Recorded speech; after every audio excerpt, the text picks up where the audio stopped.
fait. Enfin, c'est vraiment, c'est la fierté de se dire, voilà, moi, c'est ça qui me plaît, c'est la fierté.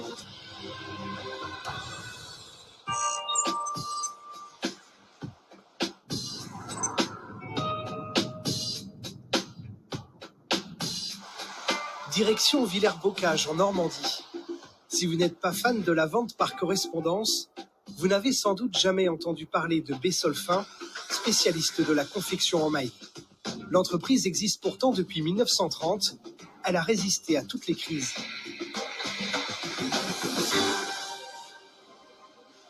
Bonjour, merci de votre accueil. J'imagine ici les gens dans la commune sont attachés à cette usine. C'est une usine en fait qui a une histoire. Hein. C'est vrai que ça a été un des plus gros employeurs de la ville. Donc c'est vrai que tout le monde connaît les tricots Philips en local. Vous me faites visiter. Je suis très curieux de découvrir la production Made in France. 40 personnes travaillent sur ce site, 30 en Vendée.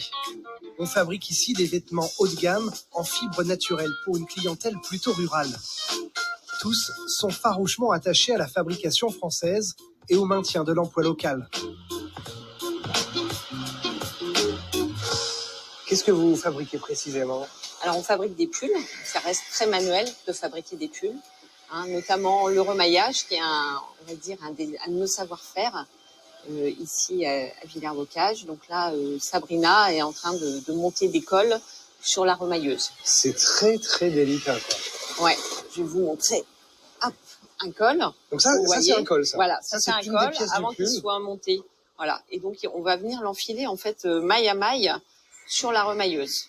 Et ensuite, on vient prendre le pull en sandwich dans le col, on rabat le dessus et on fait la couture.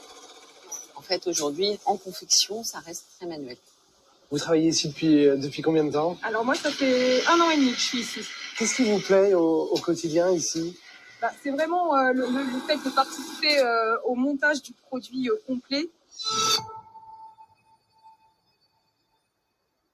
C'est de voir le produit fini en fait à la fin et de se dire waouh, c'est nous qui l'avons fait. Enfin, c'est la fierté de se dire voilà, moi c'est ça qui me plaît, c'est la fierté. Vous auriez imaginé un jour travailler dans une usine alors qu'il y a 10 ans, on parlait encore énormément de délocalisation ? Non, franchement, non. J'aurais pas pensé et c'est bien qu'il reste encore des entreprises ici en France. Faut continuer de perpétuer la tradition, c'est bien. Bon, je vous laisse travailler, merci. Bon courage. Merci Sabrina. Je vous en prie. Il y a combien d'étapes différentes dans la fabrication d'un pull ? Ça dépend des articles. Hein. C'est vrai que sur un article assez simple, il y a le rasage, la cuvette, le remaillage du col, les points d'arrêt, la finition, le visitage, le repassage. Donc il y a quand même une dizaine d'étapes. 10 étapes. Et puis après, quand on a un gilet, il peut y avoir les boutons, les boutonnières. Voilà. Donc c'est vrai que ça peut y avoir beaucoup d'étapes sur la fabrication d'un pull. Là, par exemple, c'est quelle étape ? Alors ça, c'est une finition point main. Bonjour. Voilà. Tous les pulls fabriqués ici vont passer entre les mains. Alors pas tous, mais sur certains, on a une finition du col à la main. Voilà. Merci. Retour à Villers-Bocage. En 50 ans, l'usine n'a pas vraiment changé. L'atmosphère est toujours la même. Et ça, c'est des machines qui datent des années 60, des Bentley Cotton. On a l'impression de faire un bond dans le temps. Moi, quand je suis arrivée, elles étaient encore commandées avec des cartes perforées. Et aujourd'hui, il y en a surtout une qui tourne, c'est celle-là. Et donc, on fabrique 16 pulls en même temps. La vente par correspondance fait depuis 1974 la force de l'entreprise et c'est une démarche assumée par le nouveau directeur.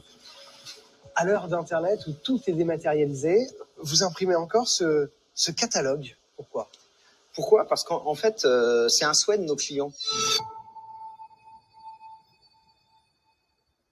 Nos clients adorent vouloir encore voir le produit, toucher le produit. Alors c'est vrai qu'on a une clientèle qui est un peu plus senior et qui a vraiment un comportement d'achat qui est lié au catalogue. Qu'est-ce que ça représente, la vente par catalogue encore aujourd'hui en 2022 ? En 2022, notre catalogue, nous, c'est 50% de notre chiffre d'affaires. Il y a encore des grands acteurs qui sont sur ce marché de la vente par correspondance. Bon, alors là, en regardant un petit peu sur votre marque fabriquée 100% en France, un pull là, il faut compter 115 €. On est aujourd'hui plutôt sur le milieu haut de gamme. L'avantage que nous avons effectivement pour un produit vendu, fabriqué en France, c'est que on le vend directement à notre consommateur. C'est-à-dire qu'on n'a pas de distributeur, on n'a pas d'intermédiaire, ce qui nous permet effectivement de limiter la marge du distributeur et de pouvoir vendre directement au consommateur. Donc si on voulait vendre un produit à 100 € dans notre catalogue via un distributeur, il serait à 250 € sur le marché. Donc on peut dire que pour un produit français, on est relativement accessible en termes de prix. Est-ce que c'est plus cher d'acheter français? C'est plus cher d'acheter français, bien évidemment, parce que déjà, on s'attache à avoir des matières qui sont plus chères peut-être que ce qu'on trouve à l'étranger. Et puis, bien évidemment, la main-d'œuvre française est plus chère. Depuis votre achat en 2018, vous avez été tenté de délocaliser? Pas du tout. Pas du tout, parce que nos clients sont attachés à cette marque justement parce qu'elle est fabriquée en France. Et si on délocalisait, on allait peut-être vendre moins cher, mais perdre vraiment les valeurs et les racines que nos clients cherchent dans cette marque. Après des années de crise, la filière textile est aujourd'hui en plein développement. Dans toutes les entreprises, on manque de personnel qualifié et de nombreux postes sont à pourvoir. Comment vous avez atterri dans cette usine? Alors j'avais une entreprise auparavant qui a été fragilisée par la crise du Covid et donc j'ai fait une halte ici. Qu'est-ce que vous faisiez auparavant? Moi j'étais maroquinier, donc je travaillais dans le cuir et des matières lourdes. Là, la maille, ça change totalement. C'est complètement différent. Ouais. Vous avez dû apprendre de nouveaux gestes? Expliquez-moi. Ouais, c'est un apprentissage. Moi j'ai eu le sentiment de apprendre un métier en fait. Il y a un esprit de famille dans les entreprises comme ça? Il y a vraiment une entraide. On est en difficulté sur un poste. On va forcément avoir des collègues qui vont venir filer la main, quoi. Donc ça, c'est vraiment très agréable. Les opérateurs de confection perçoivent ici le SMIC, soit 1 270 € net par mois. Vous avez tellement de difficultés à recruter que vous avez mis en ligne sur votre site internet un clip. Pourquoi? En fait, pour toucher un public plus jeune, aujourd'hui, c'est par les réseaux sociaux et donc on s'est dit qu'un clip, ça permettrait justement d'aller toucher un public aujourd'hui qu'on n'arrive pas forcément à atteindre.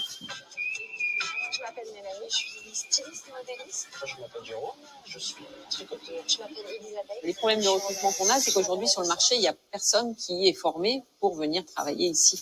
Donc nous, on doit les former, donc 1, 2 ou 3 ans de formation suivant les postes. Si elles ont la dextérité manuelle, on les forme et elles apprennent le métier, quoi. Il n'y a pas d'école de formation, vous me le disiez.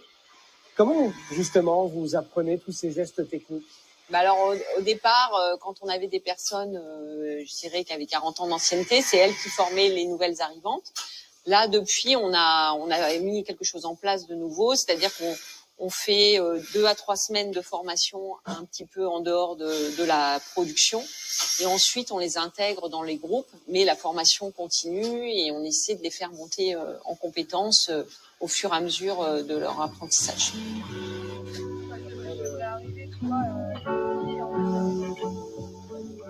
Les délocalisations de ces dernières décennies n'ont pas touché que la filière textile.